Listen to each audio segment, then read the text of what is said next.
Muy buenas a todos y a todas y bienvenidos de nuevo a la granja de los Warren.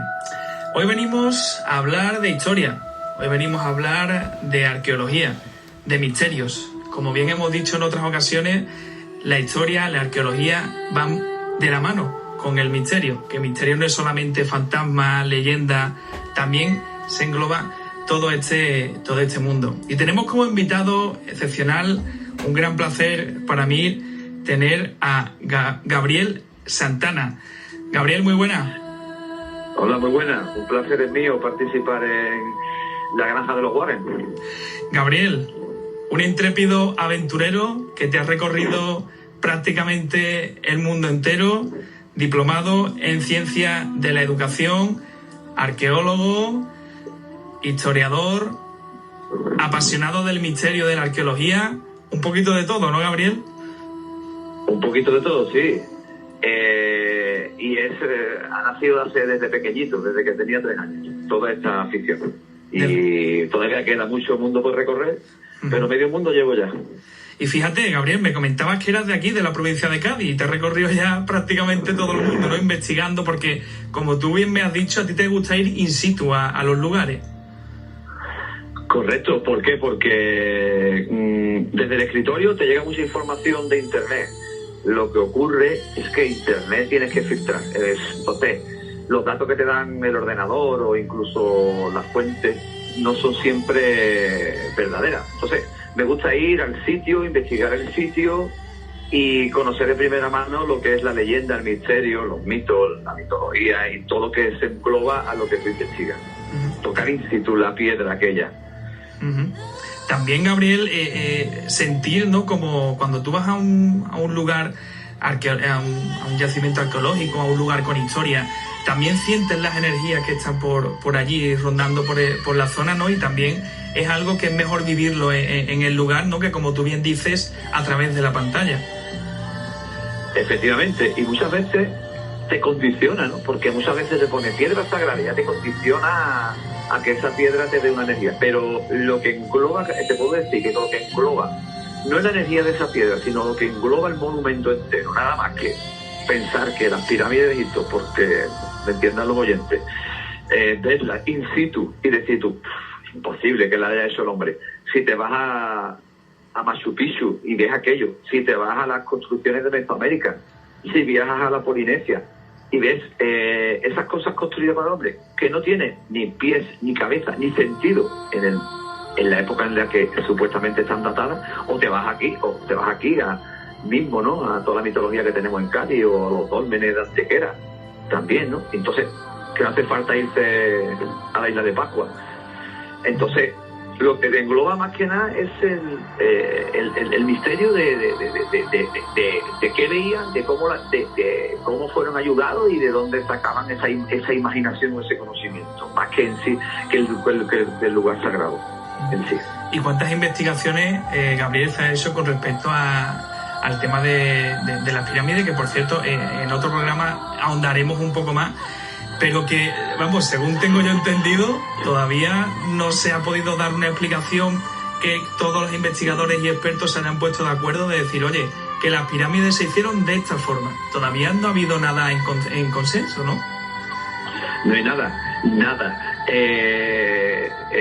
Mis últimas investigaciones fueron este febrero último, y yo tengo, que ya lo hablaremos en otro programa, para mi segundo libro, y yo investigué sobre una cosa que muy pocos han hecho en el tema de las pirámides. Todos dicen que son 3 pirámides antiguas. Yo digo que era una sola, era la de Keops, pero ya te lo contaré en otro programa. Pero sí es verdad que sobre las pirámides de Egipto hay ríos de tinta, y al día de hoy, arqueológicamente hablando, ya me puede decir Misa el Siwas, el de Patronato de Antigüedad Egipcia, que es en contra de todo lo que se escribe. Él es muy de lo tangible, pero en contra de lo que diga Siwas no hay nada. Lo que se dice en la ciencia a día de hoy es que las mastabas, que son unas tumbas que están enfrente de las pirámides, fueron donde se dormían, donde vivían los que hicieron, entre comillas, las pirámides. Pero de las pirámides no era escrito. nada escrito a día de hoy. Hay muchos textos, leyendas árabes que también investigué en su tiempo, pero lo que todo el mundo sabe, la orientación, las matemáticas perfectas, cosas que no cuadran para la época, y que se ha escrito, como he dicho anteriormente, ríos de tinta. Es increíble, ¿eh, Gabriel? Y el gran misterio de la humanidad, ¿no? ¿Cuántos misterios de este tipo tenemos, a lo largo de toda la historia de la humanidad, y que nosotros, como seres humanos, siempre somos curiosos y queremos sabernos todo, cómo se hizo, de dónde viene, y hasta ahora mismo pues no se ha podido dar una explicación. Es fascinante este mundo, la verdad es que sí. Gabriel, tienes un libro, Goliat y el origen de Tartessos. Vamos a hablar a correlación de la civilización tartésica. Una civilización que obviamente nos vas a comentar un poco más en profundidad. Tengo entendido que se tiene estimación de que estuvo por las provincias de Huelva, Sevilla, Cádiz, por parte de Badajoz. Es una civilización que también es un poco enigmática, ¿no? Bastante enigmática, podríamos decir, Gabriel. Sí, mira, un saludo a Manuel Cueva, ¿no? Que está investigando por ahí, a Michael y a Fernando de Huelva también. Tarteso, ¿vale? Es una civilización, Tarteso a día de hoy ha sido solo una palabra a lo largo de muchos siglos. Era una denominación que poetas, historiadores y geógrafos griegos utilizaban para designar una región o una ciudad. Es decir, Tarteso es un paradigma, ¿vale? Que todavía hay dos corrientes, ¿vale? Están los que afirman la existencia de Tarteso, entre ellos yo, y están los negacionistas de Tartesos, ¿vale? Los negacionistas de Tartesos dicen que Tartesos es una extrapolación de los mitos griegos y latinos. Es decir, Tartesos, las fuentes, y ahora te voy a ahondar un poco más para que cosas que poca gente sabe, ¿no? Hay muchos investigadores como Sebastián Celestino, Pimientel, y entre otros, ¿vale? Pero sobre Tartesos y sobre los negacionistas, como he dicho bien antes, solamente se basan en que salen en los textos griegos y latinos. Pero después están los que afirman la existencia de la civilización de Tartesos, entre ellos yo. ¿Vale? Y de los que afirman la existencia hay otras dos corrientes, los que dicen que son coetáneos o que surgieron de tribus autóctonas de la zona, de la parte del Guadalquivir, del Alto Guadalquivir, de Huelva, y que con la llegada de los fenicios se unieron con los fenicios. Algo que yo, por ejemplo, no estoy de acuerdo, puesto que cualquier civilización que llega hace como una especie de guerra y se intenta, como hicieron los españoles cuando llegaron a Mesoamérica, tanto con el Imperio Inca como la Noche Triste de Hernán Cortés, con el Imperio Maya y con el Imperio Azteca, que ya no sé, de 1500 de julio, ¿no? De 1521. Pero el otro punto sería de que los fenicios sabían a dónde venían, que no iban a palos ciegos. Y después está la otra fuente, que es la que yo defiendo, y mucha gente, ¿no? Que vinieron de allí, que vinieron de Canaán, de la antigua Canaán. Para que no sepa qué es Canaán, es lo que ahora mismo es Israel, Jordania, Líbano, Siria y la parte sur de Turquía, ¿no? Y ahondando un poco más en Tartesos, las primeras fuentes que aparecen en Tartesos, esto poca gente lo sabe y poca gente, son las fuentes asirias. Sargon I de Akkad, en el 2400 a.C., habla del término Anukuki, que suena mucho como el término Anunnaki, ¿vale? Que eran los gigantes de la Biblia. Pues los Anukuki son las tierras de Set, ¿vale? Dicho término solo se puede referir al sur peninsular, ¿vale? Pero no es con el imperio acadio y con los asirios, con Asarjadón en el siglo VII a.C., monarca asirio, dice una frase muy buena, ¿eh? No me la sé de memoria, te la voy a leer, ¿vale? Vale. Los reyes del medio del mar, todos ellos del país de Iatman, eso es Chipre, hasta el país de Tarteso se inclinaban hasta sus pies, ¿vale? Hay varios historiadores españoles, entre ellos Padre Mariana, el maestro de la historia, que cuentan, después también San Jerónimo de la Concepción, o el Orbe de Cádiz, que fue muy famoso. Pues estos autores hablaban de que el imperio asirio conquista todo lo que es el Mediterráneo. En esa época, Asarjadón, Egipto, incluso Egipto estaba en el periodo sirio, ¿vale? Entonces, los asirios llegaron hasta aquí, hasta Tarsis, que yo no veía Mojavales, no voy a decir que Tarsis es Cádiz, San Lucas, Huelva, porque no me quiero llevar mal con ninguno de mis tres amigos, ¿vale? Entonces, ¿que estaba aquí en el sur península Tarsis? Por supuesto. Y que el imperio asirio vino hasta aquí, hasta Cádiz. ¿Por qué? Porque esta gente, los de Tarsis, ayudaron a los de Tiro, es decir, a los fenicios, cuando fue conquistado por el imperio asirio. Ya después, y no me quiero extender mucho, aparecen, te voy a dar 4 pinceladas, ¿vale? Después aparece en el Antiguo Testamento, en Jeremías 19, se habla de la plata traída desde Tarsis. Ezequiel nos cuenta del comercio entre Tiro y Tarteso.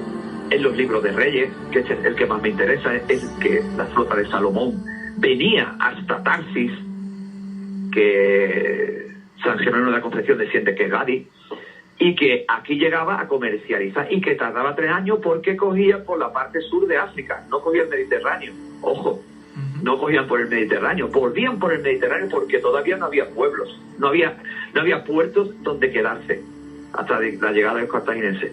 Después tenemos ya las referencias griegas, ¿no?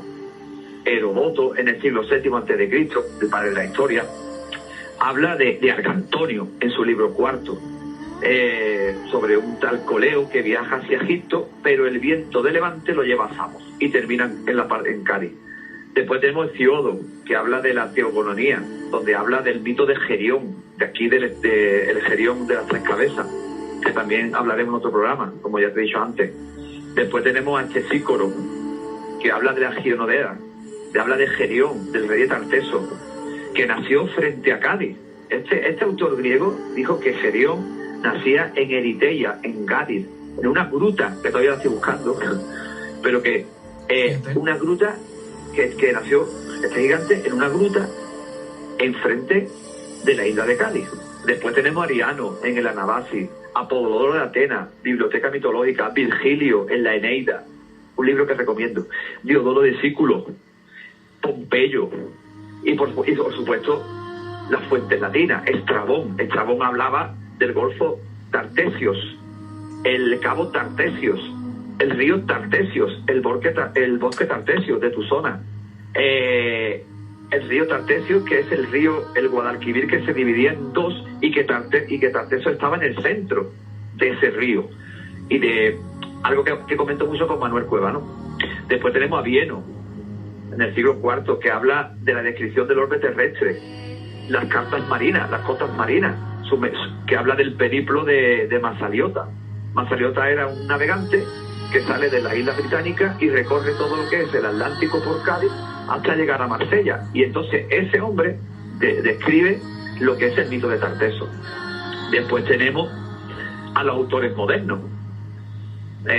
Tenemos también, tenemos a Pompoyo Trogo, a Justiniano, a Justino, Historias Cilíceas.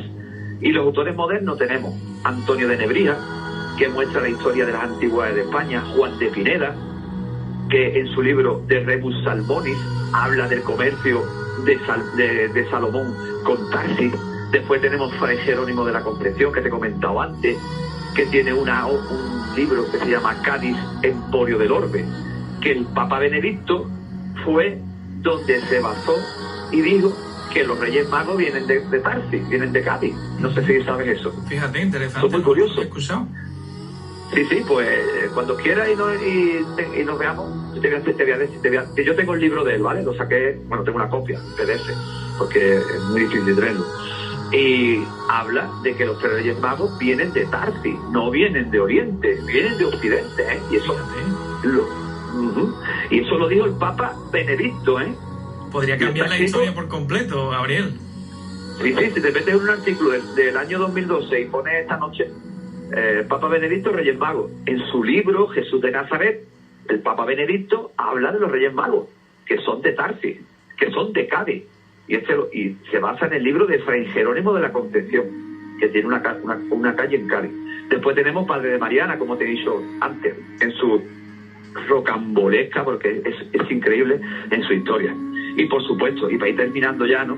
Ya tenemos al famoso investigador que estuvo por toda esta tierra, el famoso Aldo Sulten, que en 1923 habla de Tarteso en su libro, que yo lo tengo aquí, que se llama Contribución a la historia más antigua de Occidente. Y por supuesto tenemos al político Blas Infante, que en su libro Ideal Andaluz hablaba de qué, pues hablaba de que la cultura más antigua de Occidente era Tarteso. Y ya ahora mismo, y para ir terminando sobre Tartesos, si me preguntan si existió la civilización, lo único que te puedo contestar a día de hoy es que, como hablo muchas veces con Manuel, es que la civilización de Tartesos se han encontrado restos de edificaciones, ¿vale?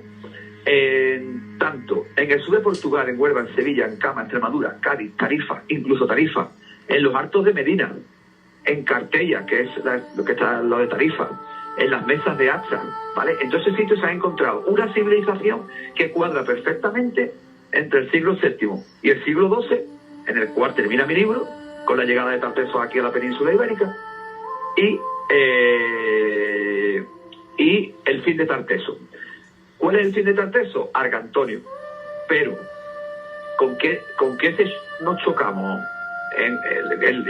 Y para resumir ya el final de esto, que no se ha encontrado nada que diga, hola, somos Tartesos, sino que se ha encontrado una civilización que cuadra en ese tiempo, y después, pero puede ser la civilización X, no tiene por qué ser Tartesos, ¿me explico? Sí. Es como yo estoy detrás de Argantonio, pero existió ese rey, según los textos griegos, sí, pero es como cuando John Carter, antes de encontrar a Tutankamón, se hablaba de que había un faraón rico, ¿no?, que era Tutankamón, pero nadie lo había encontrado. Pues yo creo que, para resumir, Tarteso, y es lo bonito, Tarteso sigue siendo todavía a día de hoy, y me da igual ahora mismo a los arqueólogos de Cádiz, pero sigue siendo a día de hoy un mito, hasta que se encuentre la verdad sobre Tarteso. Aunque haya muchas investigaciones y adelantos sobre Tarteso, no hay nada todavía que te diga, hola, señores, somos Tartesos. Aunque tenga una escritura, que hay por ahí que hay una escritura, aunque se haya encontrado edificios, aunque tenga relaciones como Canchorroano, es lo que te digo. Y yo en mi libro lo que doy es el origen a la llegada de Tartesos aquí a Andalucía, como ningún autor ha dicho, porque todos los autores que dedican a Tarteso hablan de que Tarteso estuvo aquí, pero ¿cómo llegó? No. Lo que pasa es que yo también toqué de los gigantes y del hierro de los filisteos. Y es interesante, Gabriel, que coméntenos al final que Tarteso es un mito, como tú bien dices, pues no se ha podido demostrar, pero bueno, como también has comentado, hay varios yacimientos arqueológicos en Cádiz, en Jerez de la Frontera, en Sevilla, en Huelva, ¿no?, que se le podrían considerar tartésicos. También algunas piezas como el bronce Carriazo, ¿no?, el bronce tartésico, que el bronce Carriazo es como casi lo que representa la civilización tartésica, ¿no?, lo que suele siempre aparecer, que por cierto... Claro, Dime, Gabriel. No, dime. No, que por cierto, el bronce Carriazo pone que representa a la diosa fenicia Astarte, que hablando con Manuel me comentaba que una de las diosas que apareció en Sanlúcar, en el Tesorillo, fue también una diosa que se le asimilaba a Venus o a Astarte, que pone aquí que es como diosa de las marismas, o sea que también coinciden en ese dato, ¿no? Pero claro, después de tanto descubrimiento, porque también, Gabriel, la dama de Elche también es una pieza un poco enigmática, ¿no?, que también se considera un poco con esa con esa parte tartésica o incluso de la Atlántida, ¿no? Claro, lo que pasa es que si te vas a la Dama de Elche te dice que es una mujer íbera. Es que la arqueología te lo va a poner ahí. Ese es el problema que tenemos. Tú te vas a la Dama de Elche y te dice que es íbera, como la Dama de Baza, por el tocado que tiene. No te va a decir que lo que se habla de Atlántida, es ya lo que yo me dedico, al misterio. ¿Me explico? Pero en esas piezas que nosotros estamos viendo ahí tenemos que tener un fundamento. Es decir, ¿por qué llamamos a esa pieza parte de la Atlántida, por ejemplo, no? Y por qué el bronce del Carriazo es una pieza de Tarteso, ¿no? Que te lo voy a explicar yo ahora, como Manuel no te lo ha explicado. Seguro que Manuel no te lo ha explicado esto, pero te lo voy a explicar yo. Por ejemplo, hablando de la Dama de Elche, pues claro, yo no considero que sea íbera. ¿Por qué? Porque yo he encontrado en mis investigaciones en Ankara, en la capital de Turquía, y en el Museo de Estambul, donde está la supuesta réplica de la tumba de Alejandro Magno, ahí he encontrado yo damas con ese tocado de esas tierras del Imperio hitita, del Imperio, ahora se me olvida, que estuvieron en esas tierras, porque esas tierras fueron, y yo en mi libro lo digo, cuando pasó el ejército de Goliat, que son los pueblos del mar, hubieron unas civilizaciones y unos pueblos de nombre impronunciable, pero tenían ese tocado. Yo mandé una carta al Museo Arqueológico de Madrid, que ni me contestaron, un saludo para ellos, donde vi en una investigación que la Dama de Baza no era de Baza.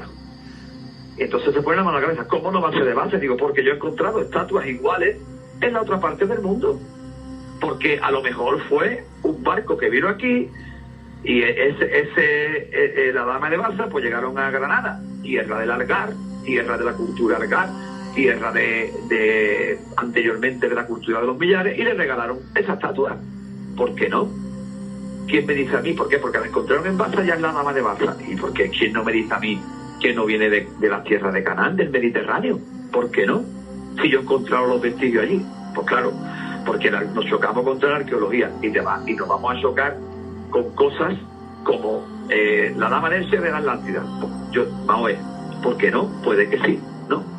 Pero en este mundo en el que yo me enfrento, como es el misterio, y por eso me toman entre comillas en serio, es porque todo lo que yo tengo de misterio, de gigantes, de dioses, de esto, te lo demuestro en mi libro con fundamento. Entonces, si nos vamos al bronce del Carriazo, que es la diosa Astarte, si tú echas para atrás, esto también da para otro programa, y también yo voy a hablar de esto sobre el mundo insólito, pero te voy a dar una pincelada, ¿vale? Esta diosa que tú ves, Astarte, aquí, es la prueba clave de que el ejército de Goliat viene de la tierra de Canaán. Allí hay una tierra que es la tierra de Astarot, ¿vale? La tierra de Astarot era la tierra de la diosa Astarte, ¿vale? La diosa Astarte es la antigua diosa de los sumerios, que era Inanna, la diosa Inanna, que después fue la diosa Istar, que era la diosa Istar, que se ve como con garras, tiene una especie de garra y los brazos abiertos, ¿vale? Y si te vas, ¿vale? Si te extrapolas unos siglos allá a la cultura que estamos hablando, y a la cultura de la época de Baal, Melkart, Baal es Melkart. Bueno, pues Astarte siempre se representa con las manos abiertas y siempre lleva o lo que lleva en el bronce del Carriazo, que son 2 triángulos, o también lleva serpientes, ¿vale? Pero siempre tiene o las manos en forma de cruz o las manos forma abierta. ¿Y dónde se encuentran esas culturas? ¿Dónde se encuentran esas estatuas? En las tierras de Canaán. Cuando los tartesos recorren, los terresh, que son los tartesos, recorren el Mediterráneo para llegar aquí a Cádiz, ¿vale? Dejan 2 señas y una tercera seña, en la cual tiene que ver. Mira, en Egipto cae el imperio de Ramsés XI en el 1079 y llegan los libios. Los libios provenían eran uno de los pueblos de las coaliciones de los famosos pueblos del mar, que era el ejército de Goliat. Vale, bueno, pues existe, y esto lo digo yo, en la primera vez en radio, ¿vale?, que se va a nombrar, que existe una diosa que se llama la diosa Kadesh, ¿vale? Todo el mundo conoce Isis, Horus, ¿no? Vale, pues una diosa, Egipto tiene 600, 700 dioses, ¿vale? Porque han pasado muchas culturas, muchos periodos. Pues en el periodo que estamos hablando, que cambia el Mediterráneo, en Egipto aparece una figura que se llama la diosa Kadesh. Y mira qué casualidad, que tiene los brazos abiertos con 2 serpientes. Y que cuadra, cuando investigué a la diosa Kadesh, esa diosa aparece en el periodo en el que los pueblos del mar, es decir, los tartesos o los terres, conquistan, pasan por Egipto. Pero ahí no queda la cosa. Si te vas al templo de Noxos, en Creta, que estuve investigándolo allí, el investigador, ahora mismo no recuerdo su nombre, Sliman, sí me acuerdo, Sliman, descubre la civilización de minoica, Noxos, y descubre el alfabeto lineal A y el lineal B, que se parece, entre comillas, sobre los investigadores de Tarteso con el de Tarteso. Vale, pues allí también hay una diosa que sale, que la puedes buscar, que tú pones la diosa de la serpiente de Noxos. Es una diosa con las manos abiertas y 2 serpientes. Y si tú pones ahora y haces un collage y pones bronce de Carriazo, diosa de la serpiente, diosa Kadesh y diosa Astarte, y llegas hasta Sumeria y nos metemos en el 2700, más o menos, en la época de Sargon, dices, es la misma diosa. Entonces, ¿qué nos dice el bronce del Carriazo para terminar? Que la diosa Astarte ha estado presente y que es un referente en todo el Mediterráneo sobre la conquista de los pueblos del mar, el ejército de Goliat, y que es la prueba, una de las pruebas de que los tartesos tenían como diosa a Astarte, igual que la tenían cuando estaban en las tierras de Canaán. Fíjate, Gabriel, cómo teniendo esa similitud, ¿no?, de un punto a otro, aunque sean de tanta distancia, puedes hacer esto en común y darte cuenta de este descubrimiento, ¿no? Y además, como te decía Gabriel, también se habla de diosa Astarte o Venus, se dice, de aquí tenemos en Sanlúcar, que está en el Museo de Cádiz, en el yacimiento arqueológico del Tesorillo. También se estima que es la diosa Astarte o de Venus, ¿no? O sea que bastante curioso todo lo que nos has contado, Gabriel. Para pasar a otro punto, Gabriel, para que nos dé tiempo a hablar de todo lo que queremos hablar, obviamente cuando hablamos de Tarteso hablamos de la Atlántida, ya que estamos también hablando de esta zona, ¿no?, de la zona de Cádiz, estamos hablando, en mi caso, de Sanlúcar de Barrameda, ¿no? Sí, correcto. Se tiene mucha estimación de que Tartesos estuvo también, como tú bien dices, Manuel está investigando, pero también se habla de la Atlántida. Gabriel, decirte que yo hace poco, he hablado con un historiador y con un arqueólogo y me han comentado de que hay documentación desde prácticamente el Paleolítico hasta la actualidad y que en ningún momento se tiene ninguna descripción de algo que se ha llamado la Atlántida. Que la Atlántida, ellos estiman que es lo que los griegos podían llamar, en este caso, a la civilización tartésica, porque la podían ver de una forma bastante avanzada y que ellos pues le dieron como ese nombre. ¿Qué opinión tienes tú sobre la Atlántida, sobre esta gran leyenda, sobre este gran mito? Mira, yo voy a hacer un libro, el segundo libro se llama Las 7 Atlántidas. No hubo una Atlántida, ¿vale? Yo considero que hubo 7 Atlántidas y es mi segundo libro. Y yo estoy investigando la Atlántida, todo lo que es la Atlántida del Atlántico, y después me he extrapolado a otras Atlántidas, como eso viene en mi libro cuando hablo del mapa de Sipar, ¿vale? Que hablo de que hay 7 civilizaciones, 7 hermanas, ¿vale? Ese libro es el que yo estoy trabajando y el que va a ser un buen libro porque no solamente defiende una Atlántida, sino defiendo 7 Atlántidas, con sus dioses, sus gigantes, 7 Atlántidas por todo el mundo. Tengo las pruebas y las voy a llevar al libro. Entonces, ¿considero que la Atlántida existió de Platón? Por supuesto. ¿Que Tarteso era la Atlántida? No. ¿Por qué? Porque si nos remitimos a la arqueología y nos vamos al 9000, si te vas a las costas de Cádiz, en el 9000 no existía nada. Aquí, si nos vamos a arqueología, ¿vale? Vamos a hacer un paréntesis. Si nos vamos a la arqueología con un arqueólogo, paleontólogos, geohistoriadores, geólogos, y estudiamos la geomorfología y la historia, arqueología de las costas de Cádiz, costas de Huelva, costas de Portugal, ¿vale? No existe civilización aquí, no hay nada. La única civilización que hay, que estaba en la época del 5000, por ejemplo, tenemos los Villares en Santa Fe de Moruja, en Almería. Te digo arqueológicamente, ¿vale? Después tenemos la cultura del Argar, aquella cultura tan extraña que venía de la tierra de Canaán, que también hablo en mi libro de su desaparición. La cultura poco conocida en los libros de historia y muy importante porque fue el final de la etapa del Bronce. Antes de eso, lo que aquí había, para que nos entiendan los oyentes, eran cazadores, recolectores y cuatro brutos, entre comillas. No hay monumento en toda la provincia de Cádiz que hagan mención a una gran civilización. No lo hay, ni en Sevilla tampoco. Tú, si te vas a cualquier museo de la provincia de aquí de nosotros, te vas al Museo de Cádiz, te habla del Neolítico, 9000, del Calcolítico, de la llegada de la historia de Mesopotamia, que libro en mi libro, pero aquí en Cádiz no había nada. Entonces, si hubiera una civilización, ese arqueólogo y ese historiador, si hubiera una civilización, hubiera el resto de esa civilización, que lo que se encuentra debajo del agua, dicen que es la civilización de Tartesos y que relacionan Tartesos con la Atlántida, yo creo que no. ¿Por qué? Porque estamos hablando de que Tartesos se establece en el siglo XII a.C. Pero ojo, y te voy a contestar como nadie contesta esta pregunta que tú me has hecho al principio. ¿Por qué relacionan la Atlántida con Tartesos? ¿Vale? ¿Por qué? Primero por geografía, porque hablan de que Tartesos estuvo aquí en esta zona de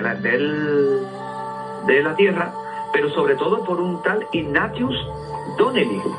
Ese fue un hombre que trabajaba para la Marina Británica, que cuando hicieron los sondeos del Atlántico se dio cuenta de que los barros del Atlántico, la formación de las rocas debido a los volcanes que hay en las fosas marinas, en la cuenca oceánica, no se correspondía con su formación geológica habitual. Entonces él ahí se supo que algo había ocurrido, ¿no? Él tiene un libro que es muy bueno, no sé si se puede conseguir porque lo tengo apuntado a tenerlo, pero nunca me ha dado por buscarlo. Se llama, el primer libro es sobre la Atlántida, se llama La Atlántida, el mundo antediluviano, y de ahí viene el tema de que Tartesos era la Atlántida. ¿Por qué?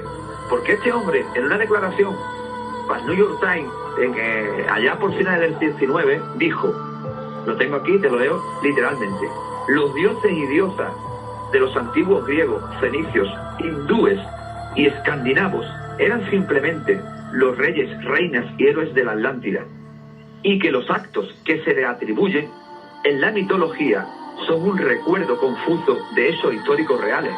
Es decir, él dice, como yo defiendo, que los mitos que tenemos alrededor del mundo son mitos que existieron de verdad. Entonces, a partir de ahí, se puso de moda que la Atlántida era Tarteso. Y ojo, yo defiendo que los Tartesos, o Tartesios, como le gusta a mucha gente decir, los antiguos dicen Tartesios, los Tartesios son descendientes de la Atlántida, por supuesto, pero después del cataclismo que yo defiendo, debido al cría reciente, el cometa Clovis, y todo lo que ocurrió en 12.000, que eso está in situ, estudiado por universidades como la de Bristol, se van a las tierras de Canaán, porque son descendientes del Noé, de los gigantes, que ese es otro mundo muy grande que sale en mi libro, y que tiene un conocimiento, los tartesos tienen un conocimiento de un pasado suyo.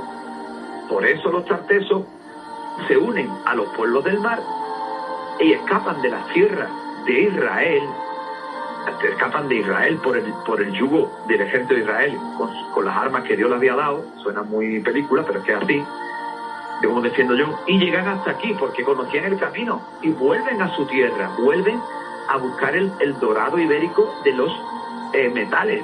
Tenemos las minas de Anarcoya, las minas de Río Tinto, y vuelven aquí. Tarteso sabía dónde iban. Por eso después los fenicios volvieron, porque los fenicios son descendientes de los de Tarteso, porque Tarteso proviene del término Tarsis, que significa Patarsis. Patarsis en hebreo significa hija de Tarsis, y Tarsis era uno de los descendientes de Noé por la rama de Jafet, que se instalan en las tierras de Canaán. Entonces, Tarsis es la actual, la antigua Tiro, lo que es ahora, donde estaba la guerra, Siria, ¿vale? La actual de Siria. Entonces, los fenicios vienen aquí a la península ibérica porque ya sabían dónde tienen que ir, y los tartesos también vienen aquí porque fueron a su tierra, a su antigua Atlántida. Pero que la Atlántida, para terminar el tema de la Atlántida, no es simplemente como defiende Michael, defiende Fernando Fernández, Manuel no tanto, porque Manuel es más de Tarteso y de lo tangible, pero Michael, que lleva años investigando en Scipiona la Atlántida. Pero yo se lo dije el otro día tomando una cerveza con él. Digo, Michael, la Atlántida no se resume simplemente a Scipiona. Que allí estuviera la capital, como defiende Fernando también. Fernando defiende Huelva y Michael Scipiona. Y otros autores. Yo creo que la Atlántida, que el epicentro sea nuestra tierra, entre comillas, ¿vale? Pero que la Atlántida venía desde las Islas Canarias a las Azores, incluso hasta el Triángulo de las Bermudas. Hasta ahí llegaría mi Atlántida. Fíjate. O sea, que estamos hablando de un gran territorio, de una gran expansión. Claro, no te puedes olvidar del relato de Critias, ¿no? De cuando el de Critias 109, el que habla del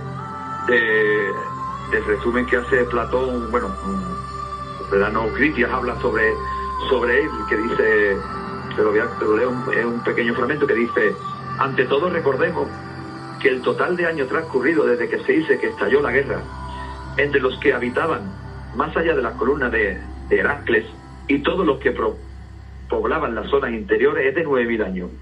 Ahora debemos narrarla en detalle. Se decía que esta ciudad mandaba sobre estos últimos y que luchó toda la guerra. A la cabeza de los otros estaban los reyes de la isla de la Atlántida, y ojo, de la que dijimos que era un imperio mayor que Libia y Asia juntos. No estamos hablando de una provincia de Cádiz ni de la provincia de Huelva. Estamos hablando de un continente. Y un continente, y un continente que defiende Ignacio en su libro. Por eso encontró el resto de una formación rocosa en mitad del Atlántico que no cuadraba con los datos geológicos normales de una formación de lo que es el fango marino, o lo que es el resto del verano. Yo no soy experto en geología. Lo que forma el volcán lo que forma el volcán en el fondo del mar, pues su ciclo natural no correspondía con lo que se consideraban los geólogos.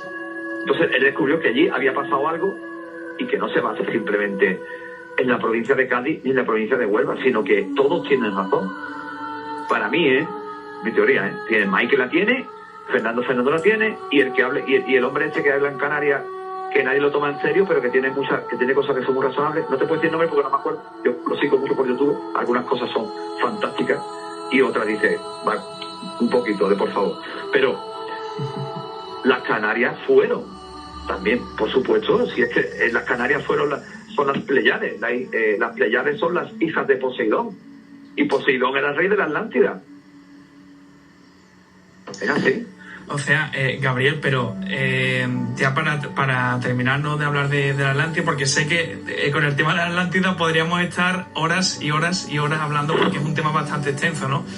Pero claro, hay muchas teorías, ¿no? La que tú me acabas de plantear del continente, ¿no? Como muchos también decían el continente de la Atlántida. Hay otros que decían, oye, que no era un continente, que era simplemente una ciudad. Cada uno lo dice de una forma, pero claro, ese final que se le dice que tuvo la Atlántida, que tuvo un gran cataclismo, o que tuvo un gran maremoto que absorbió todo, ¿cómo puede ser posible que desaparezca de esta forma un continente. Gabriel, ¿qué es lo que dices tú con este final que tuvo la Atlántida? Mira, yo soy el único autor que hablo de que está en mi libro, que te lo dije en la sinopsis, que el fin de la Atlántida se escribe en Badajoz, ¿vale? Cuando consideramos la Atlántida como 3 anillos concéntricos, ¿no? Como se suele representar en todos los mitos, ¿vale? Cuando James Cameron va al Museo de Badajoz y se encuentra con la Estela de la Pimienta, que está situada en la 2ª planta, se encuentra allí y empieza a hablar de que hay una ciudad concéntrica, aquí tenemos los guerreros, aquí tenemos, ¿no?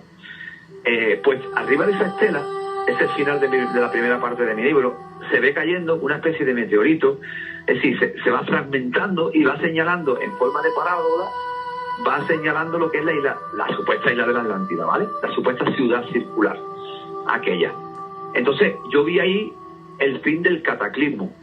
Vi que un asteroide estaba cayendo, meteorito, estaba cayendo en aquella ciudad, que no estaban diciendo que eso desapareció por un impacto. Si te vas a la arqueología, te dice que lo que está ahí arriba es un peine. Pero bueno, la arqueología es la arqueología. Y, sí, claro, le dirán, vale, pero ¿y tú cómo extrapolas eso con fundamentos a la teoría de que se hundió, como dice Platón?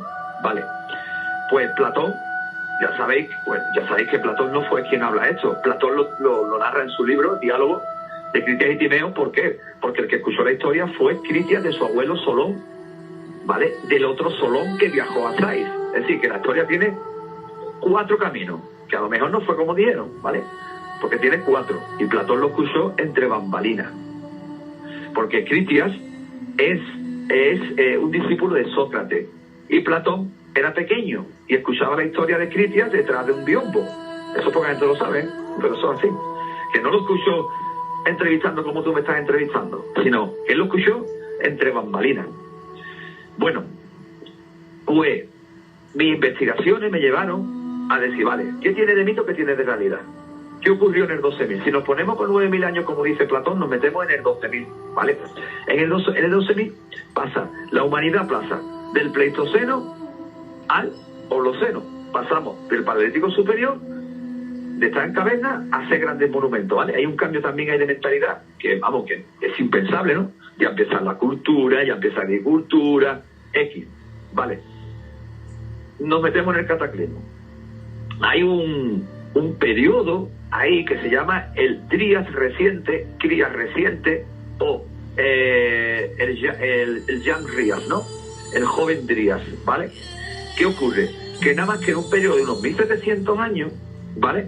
Entre el 12.000 y el 11.000 y el 10.700, 10.400, como siempre digo en mi entrevista, año arriba, año abajo, porque 1000 años hay, 1000 años ahí, es como con nosotros, 3 meses, pues ese periodo, que es el Drías reciente, dura unos 1.300 años. Ahí hay un cambio climático brutal.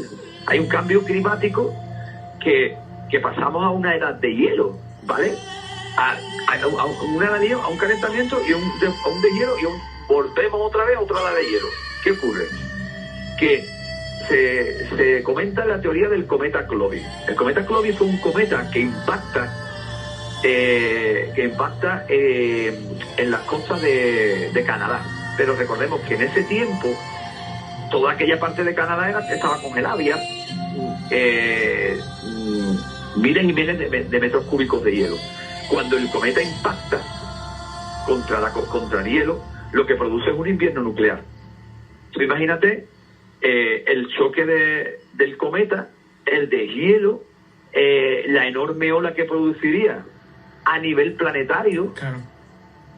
y que aumentó el nivel de las aguas en 120 metros. Es decir, fíjate, hace 20.000 años atrás, y esto es estudio geomorfológico, y yo no soy experto en esto, yo me rebato a lo que me han dicho los geólogos. Hace 20.000 años teníamos 14 kilómetros de costa más adentro.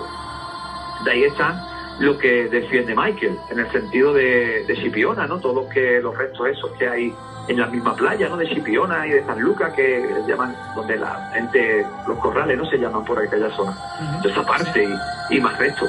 Pues imagínate, sí, ¿cuántas civilizaciones se han quedado debajo del agua? El nivel de las aguas aumentó 120 metros.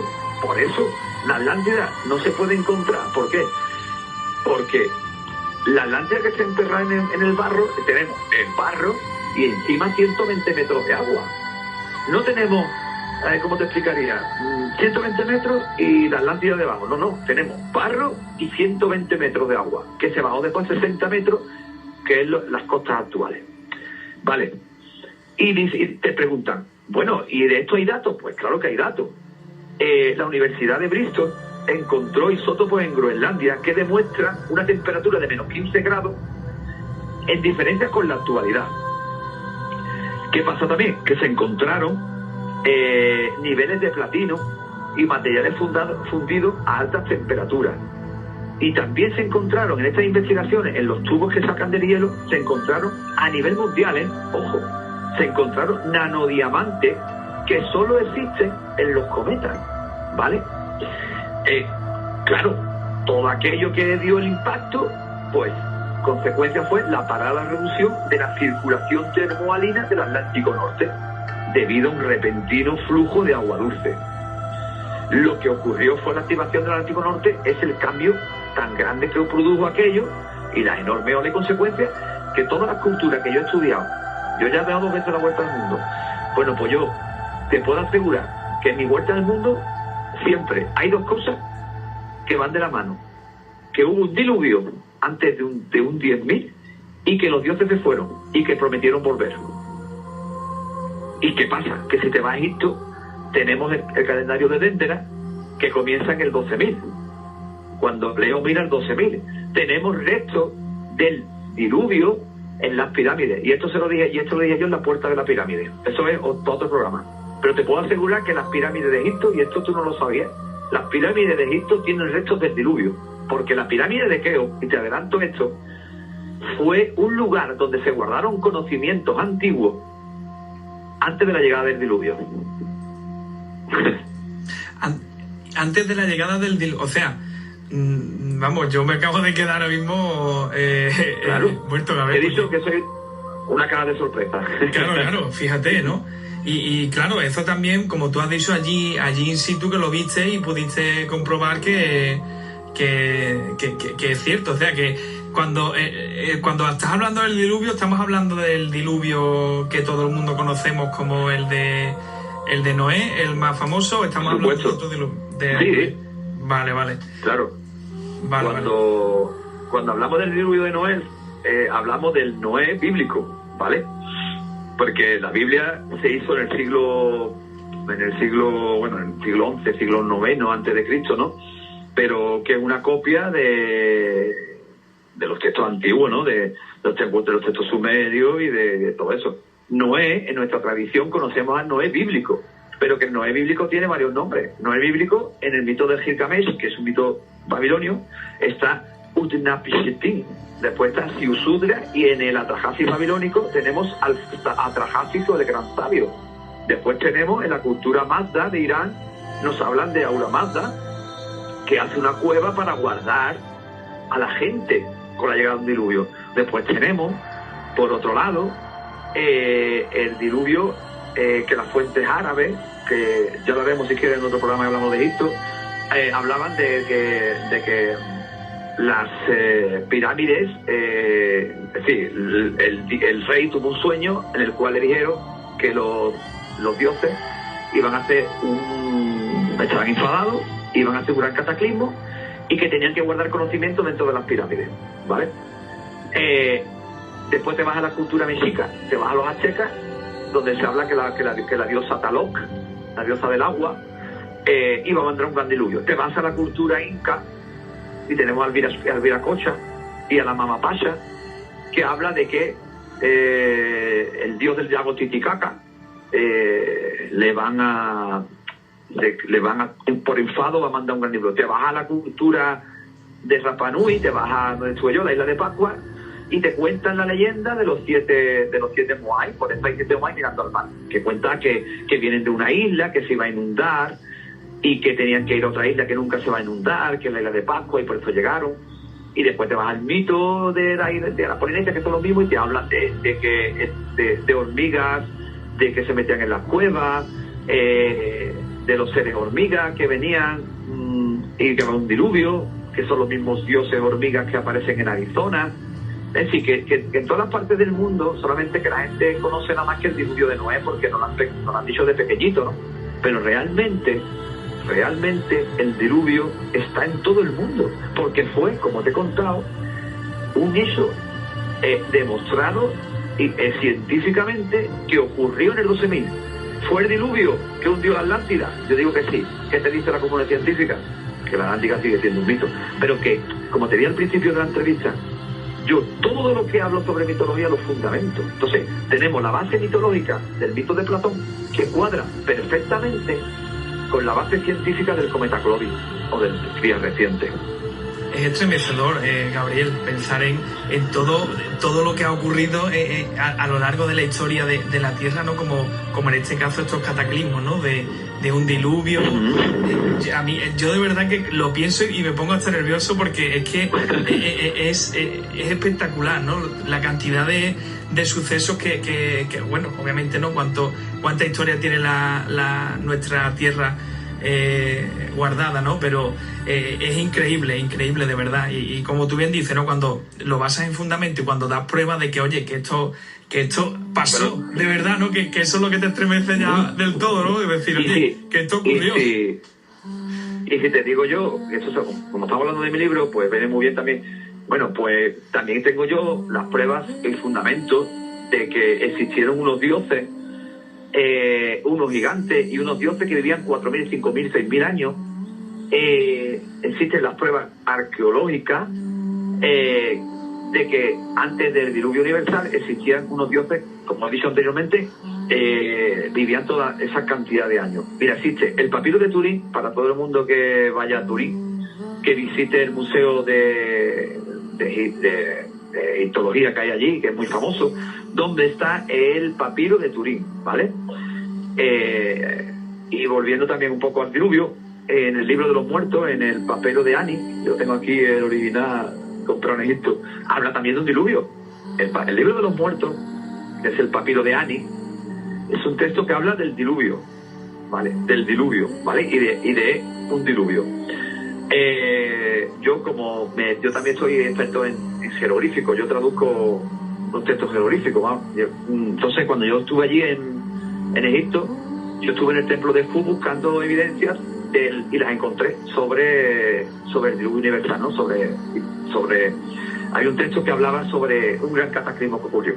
Pero volviendo a estos dioses que te he comentado anteriormente, en el papiro de Turín se habla de los dioses que vivían esa gran cantidad de años.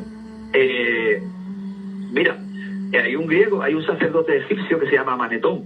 Bueno, pues en ese texto habla de que los dioses de Egipto comienzan en el año 30.500 a.C. Está escrito en jeroglífico antiguo, en la lengua de Sinué, el imperio medio, ¿vale? No es un texto que lo ha escrito una persona ayer mismo, no.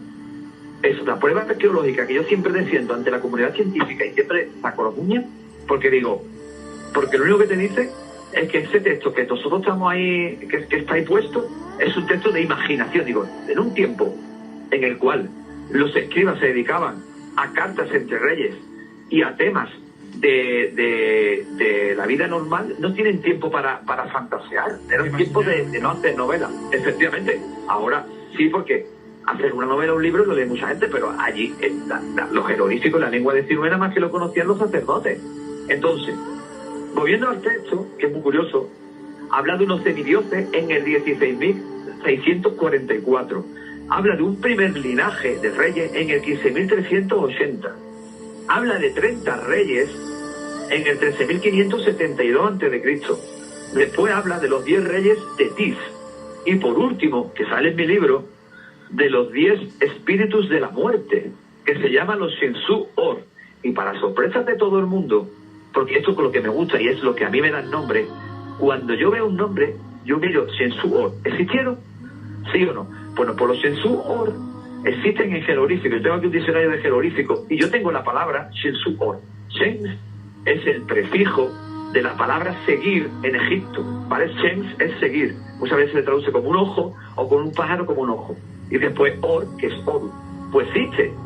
Y nos está contando ese texto de unos seres antidiluvianos que dieron origen a los faraones gigantes y a los filisteos. Bueno, pues los Shensuor son estos dioses conocidos como Horus, Osiris, Isis, ¿vale? Que existieron en un periodo antediluviano. Es decir, antes del diluvio, antes del gran cataclismo.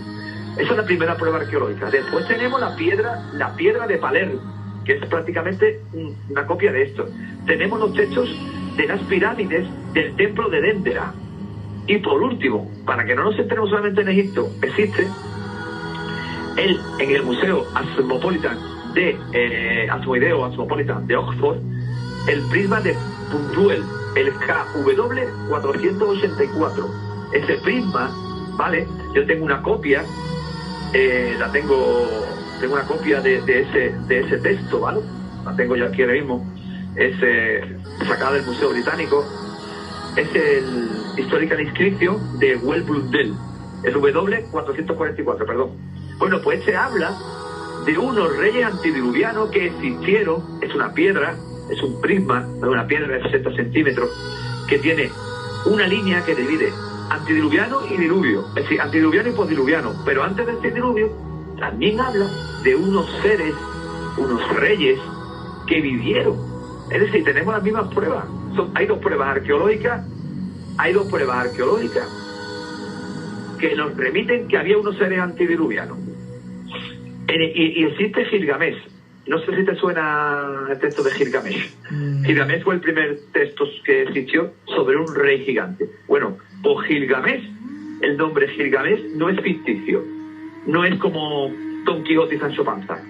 Gilgamesh existió y está en el prisma en el W44, en un prisma de casi 5.000 años, y habla de un ser mitológico gigante que existió. Entonces, resumiendo, tenemos dos pruebas arqueológicas y tres con la piedra de Palermo que hablan de seres antidiluvianos, que la arqueología no los quiere ver porque no le da la gana verlo, porque las pruebas están ahí, no sale de la imaginación del que la escribió, como suelen decir ellos. ¿Por qué? Porque no cuadra. ¿Cómo vamos a decir que en el 10.000 había unos gigantes aquí? Es imposible, pero las pruebas existen y están aquí.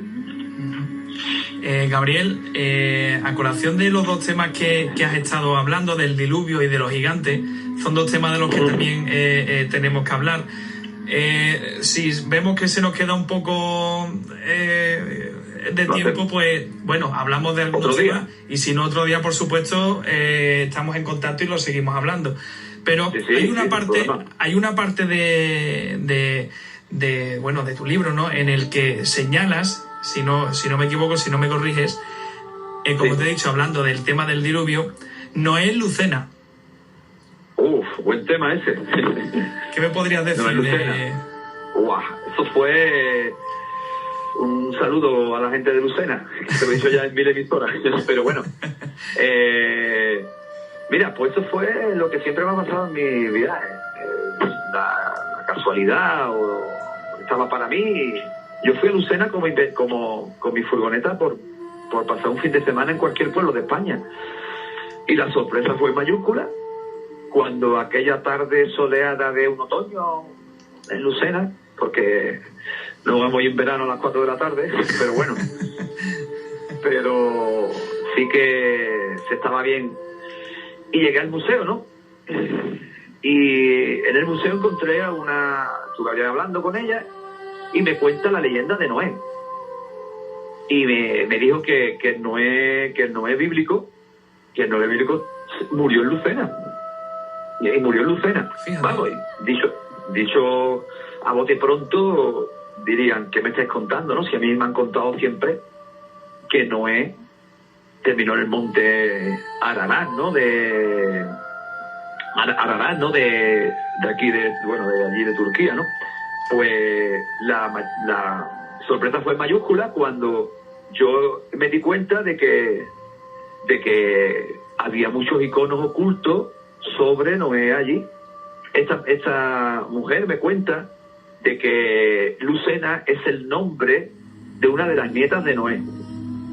Después me cuenta de que la primera comunidad sefardí, los sefardíes son los judíos, la comunidad, los judíos que vinieron a España, ¿vale? Los de los primeros judíos, se instalan en Lucena.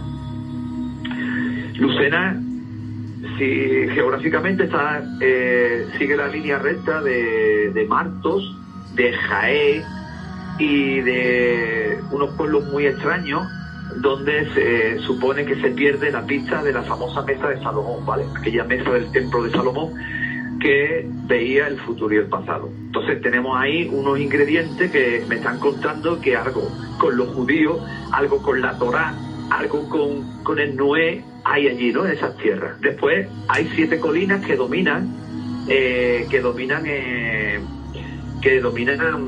Lucena. Y es que la sierra de Lucena se llama la sierra de Ararat, como la Ararat de allí de Turquía, ¿no? Entonces hay muchas cosas que se igualan, ¿no? con la Turquía, con el tema de Turquía. Pero ¿dónde me baso yo más? Pues en que en la iglesia de San Miguel hay una sacristía, ahora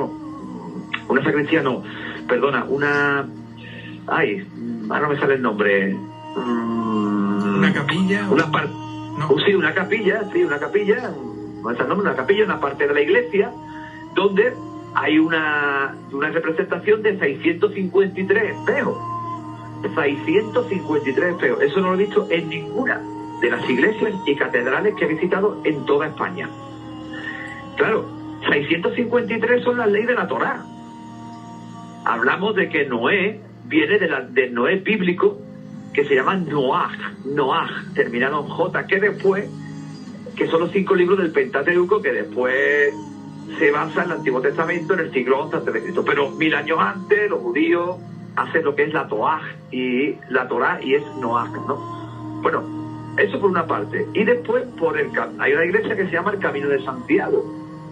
En el pilar principal del Camino de Santiago hay una escalera que baja y comunica con la Lucena misteriosa medieval, donde supuestamente en esas especies de cuevas o en esa especie de lugares se juntaban los judíos sefardíes. Los judíos sefardíes cuando eran perseguidos. Pero es que aún más todavía dice que en la sierra de a unos 8 kilómetros de Lucena se encuentra la Cueva del Ángel. La Cueva del Ángel. Y la Cueva del Ángel es donde supuestamente se enterró a Noé. Y mucha gente del lugar creen en esa historia. Es decir, que lo que tenemos ahí es una mezcla, ¿no? de mitos que cuadran con cosas que se construyeron, porque vale que tú digas el mito, pero te vas a hacer una capilla y te vas a poner a hacer una capilla con 653 espejos si no tienes relación con nada. Es como códigos ocultos, como el código Da Vinci, ¿no? Cuando Robert Landon en la película dice, mira, aquí tenemos a la iglesia, porque esto representa, ¿no? Pues yo vi aquello como una representación.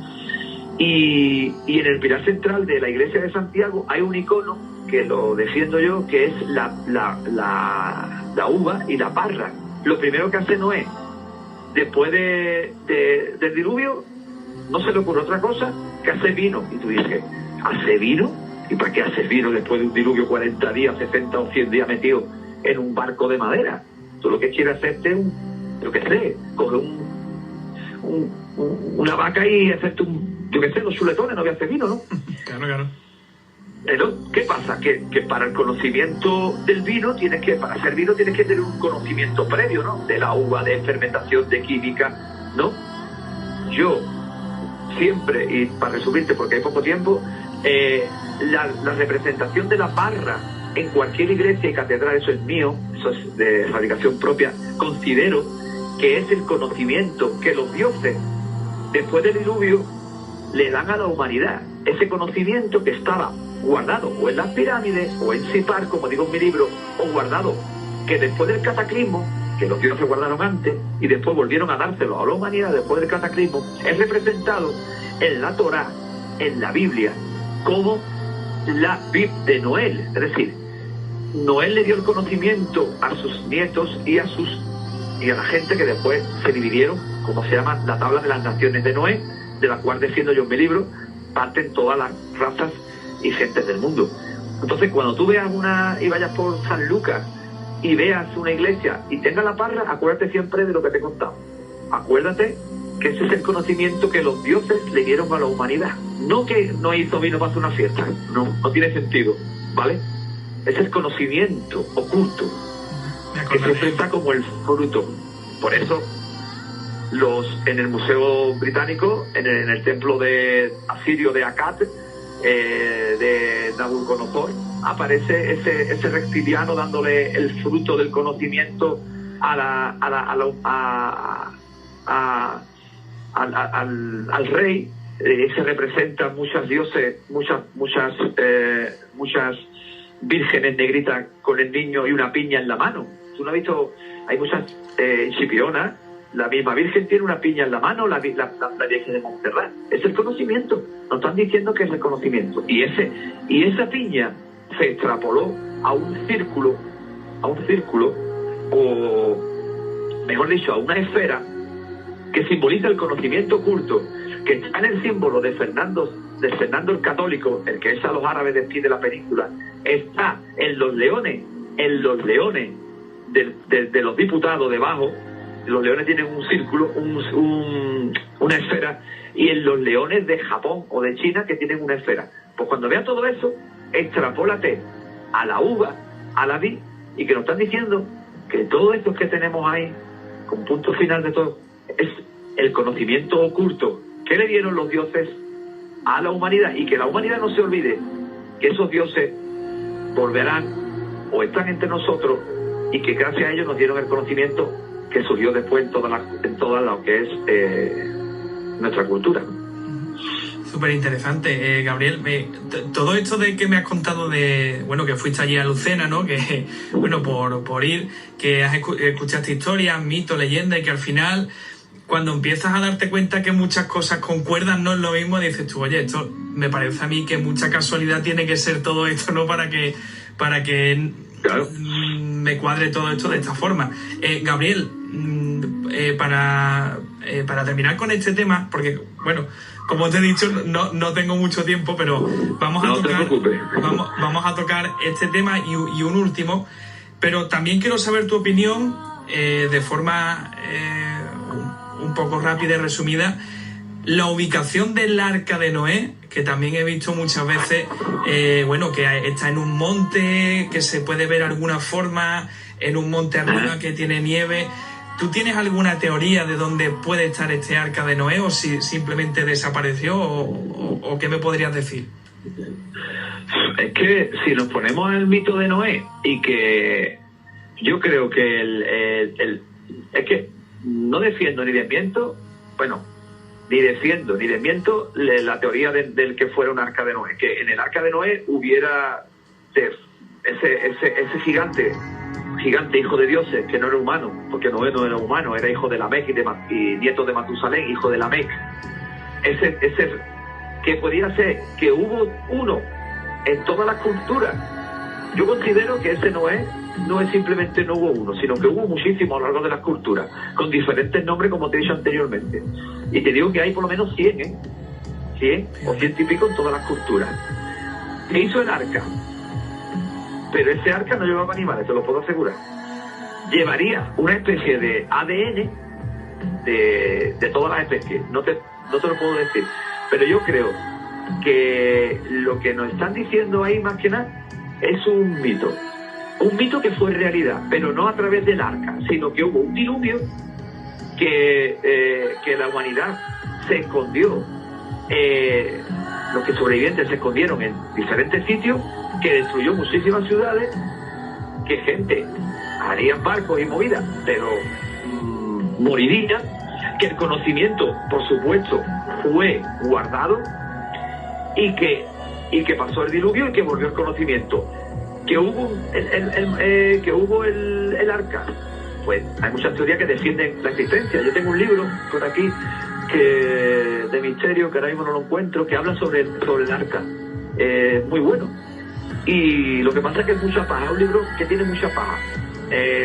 Porque siempre hablan sobre, lo repite siempre, aquí está. Es de Charles Bentley, es un historiador muy bueno, un investigador de misterios muy bueno. Se llama En busca del arca perdida de Noé. Entonces, ¿qué pasa? Que en el monte Ararat se han encontrado, por fotos de satélites, por aviones que han encontrado como una especie de madera. Una especie de cáscara gigante. También se ha subido a esa montaña antes de que el gobierno turco lo prohibiera, porque ahora no se puede subir. Ahora han prohibido. ¿La han prohibido porque está el arca ahí? Pues no lo sé, puede ser. Pero sí es verdad que ha habido un mercado de reliquias, como ocurría en la España musulmana y en la España de la conquista, ¿no? De los brazos, de los pelos, de las reliquias sagradas, ¿no? Pues también se vendieron trozos del arca, como se vendieron trozos de la cruz de Cristo cuando Elena fue allí a Tierra Santa, ¿no? ¿Que son trozos de verdad? Pues no se sabe. Pero que a día de hoy ese mito es como las pirámides. Nadie ha subido allí. Y mi pregunta también sería, ¿y por qué no sube? ¿Es tan difícil subir al monte aquí? ¿O es que ocurre algo cada vez que sube? ¿O es que el gobierno guarda algo? Y si guarda algo, es porque puede que el mito sea verdad. Por eso te digo que es un mito que creo y no creo. ¿Por qué te lo cuento así? Porque no lo puedo fundamentar. Exactamente. A mí me gusta siempre a los oyentes y a la gente que me sigue, pues darle un fundamento. Igual que yo considero que las pirámides fueron el refugio de un diluvio, porque tengo las fuentes escritas, porque yo he estado allí, porque hay unos restos arriba.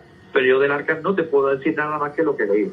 Entonces, pues, queda como la tumba de Alejandro Magno en ese misterio. Que a lo mejor está en Lucena. Y te voy a dar un dato de Lucena que no te he dado antes. En Lucena está el gigante de Lucena. Y hay un cementerio judío, ¿vale? Ya tienes más reseñas para el tema de Noé. Y el gigante se llama el gigante del Al-Ándalus, que salió en un artículo del diario El País, creo que en agosto de 2015, sale en mi libro.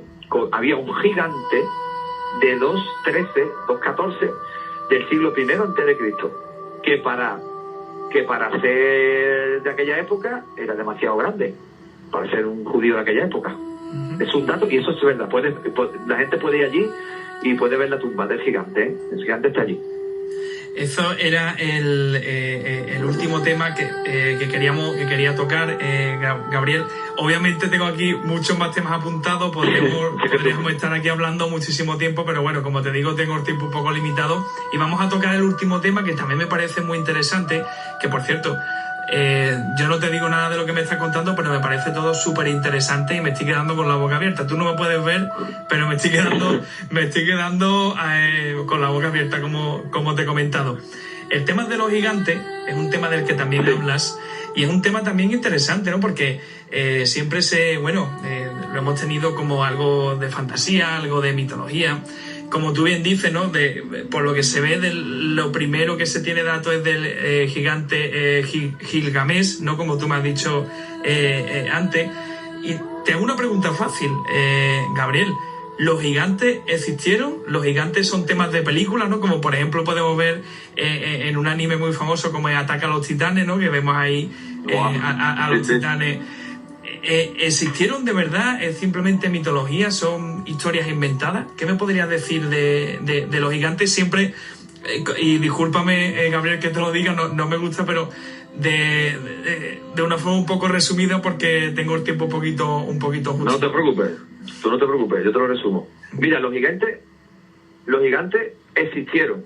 Las pruebas las hemos tenido aquí en España, ¿vale? Y existieron. Tenemos las tradiciones de los gigantes cabezudos en todas las cabalgatas. Tenemos las tradiciones sobre gigantes. Si nos vamos a los hechos históricos y arqueológicamente demostrables, como te he dicho antes, tenemos a Gilgamesh, que sale en el prisma de W444. Si nos vamos es que voy un poquito rápido contigo, porque sé que estás justo de tiempo. Si nos vamos a las fuentes bíblicas, que no es un hecho histórico, pero las tenemos, nos vamos a la época antediluviana, a la época de los patriarcas, tenemos a Enoc, ¿vale?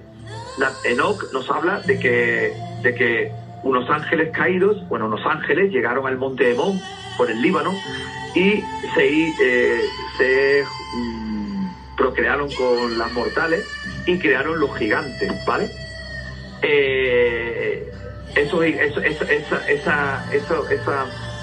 Eso lo podemos ver en las Venus de Windsor, que son unas Venus paleolíticas donde se ven como una especie de mujeres con sus atuendos muy grandes y unas barrigas muy grandes, ¿vale? Hay un texto de Inanna que dice, mi vagina es muy pequeña para ti, ¿no? Es un texto sumerio muy antiguo del libro, de las traducciones de las tablillas de Nínive, ¿no? Ese otro dato. Después tenemos, si nos vamos a Sudamérica, tenemos los gigantes patagones, que habla Magallanes, y hablan muchos conquistadores españoles, hablan del tema gigante. Si nos vamos al tema principal de mi libro, la tierra de Canaán, hablan de que cuando Israel llega a las tierras de Canaán, ¿vale? Moisés manda 12 espías de las 12 tribus. Pero los espías, cuando vuelven, cuentan en Deuteronomio, lo puede buscar todo el mundo en su casa, en la Biblia, en la parte de Deuteronomio, habla de que los gigantes, encuentran a gigantes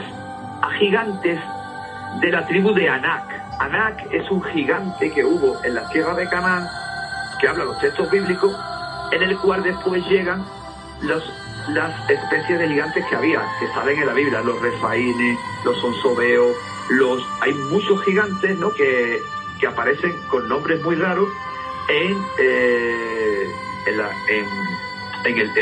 la Biblia. Después tenemos el nombre de mi libro, Goliat, el famoso gigante filisteo. Después tenemos al gigante Gad, del que se encontró su cama en Jordania, que estaba en el Museo de Jordania, una cama de 4 metros, en el Museo de Amán, de la capital de Jordania. Después tenemos los textos de Cobres de Uruk, que hablan de que Canaán era una tierra de gigantes. Te estoy contando los hechos arqueológicos, lo que se ha encontrado en arqueología y en las fuentes bíblicas. Y después tenemos, pues, los gigantes del Monte Prana, en Cerdeña. Tenemos leyendas de gigantes alrededor del mundo, la mitología griega, el Polifemo. Y si nos vamos ya a nuestra España y nuestro misterio de España, yo te puedo asegurar a ti que en el pueblo de Garós, eso está en el Pirineo aragonés, yo estuve allí, lo digo en mi libro, allí se guardaba la cabeza de un gigante de 3 metros, ¿vale? Yo cuando estuve allí, hablé con el párroco que había allí, un hombre octogenario de casi 90 años, y pues con sorbete, y él no quería entrevistarme. Después de la homilía, yo le dije, mira, yo soy el autor del libro tal, y me empezó a hablar. Yo le pregunté si es verdad que hubo un gigante. Él me aseguró que había un gigante, y que se encontró en mitad de la calle, en un pueblo de 5 casas, y se encontró, y que el cráneo de aquel gigante se guardó en la torre campanario de la iglesia hasta que la Universidad de Barcelona se metió por medio. Fíjate. Después están los gigantes, los 49 gigantes que se encontraron en Almería. Después están los mitos del gigante Gardonio, del gigante Madroño, perdón. Después tenemos una tradición de gigantes por todo, y todas las tradiciones de gigantes. Hollywood lo sabe. Claro. Cuando hemos visto películas como Los dioses de Egipto, eran gigantes. Por supuesto. Y los gigantes siguen con nosotros, que son aquella gente que mide más de 2 metros. Si nosotros estamos midiendo igual que el Imperio Romano. El Imperio Romano medía unos 75, es lo que mido yo. Claro, no es una evolución. Podríamos decir que son los descendientes, ¿no, Gabriel? Los que miden... Bueno, los jugadores de la NBA y por ahí, ¿no? Sí, todas... Ahí existen. Son como, si de vez en cuando aquellos cruces de humanos con gigantes de aquella época, hubiera un gen que en ciertas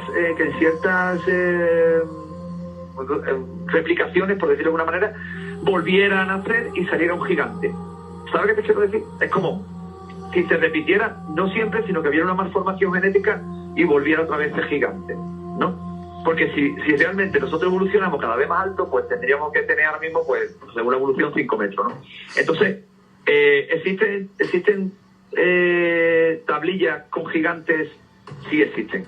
¿Existen jeroglíficos con gigantes? Sí existen jeroglíficos gigantes.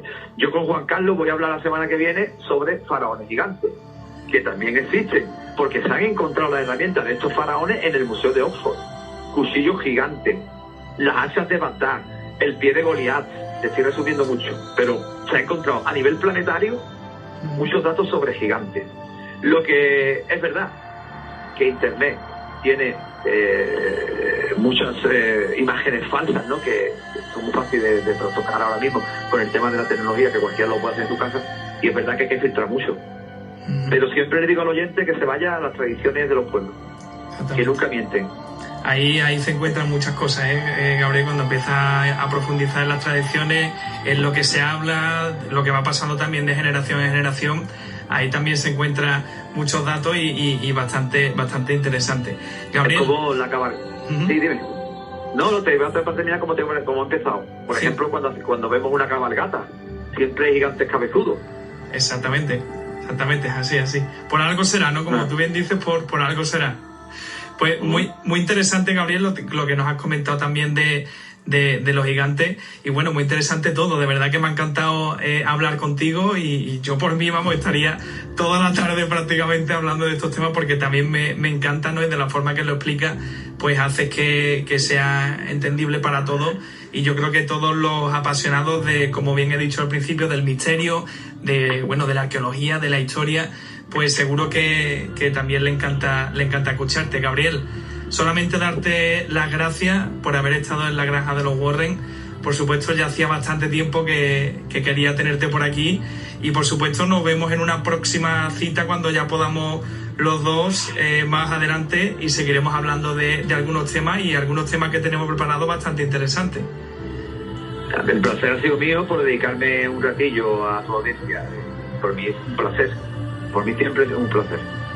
Pues Gabriel, ya sabes que tienes la granja, tienes aquí la puerta abierta de la granja de los Warren para cada vez que quieras pasar. Aquí te esperamos. Muchas gracias. Gracias a ustedes.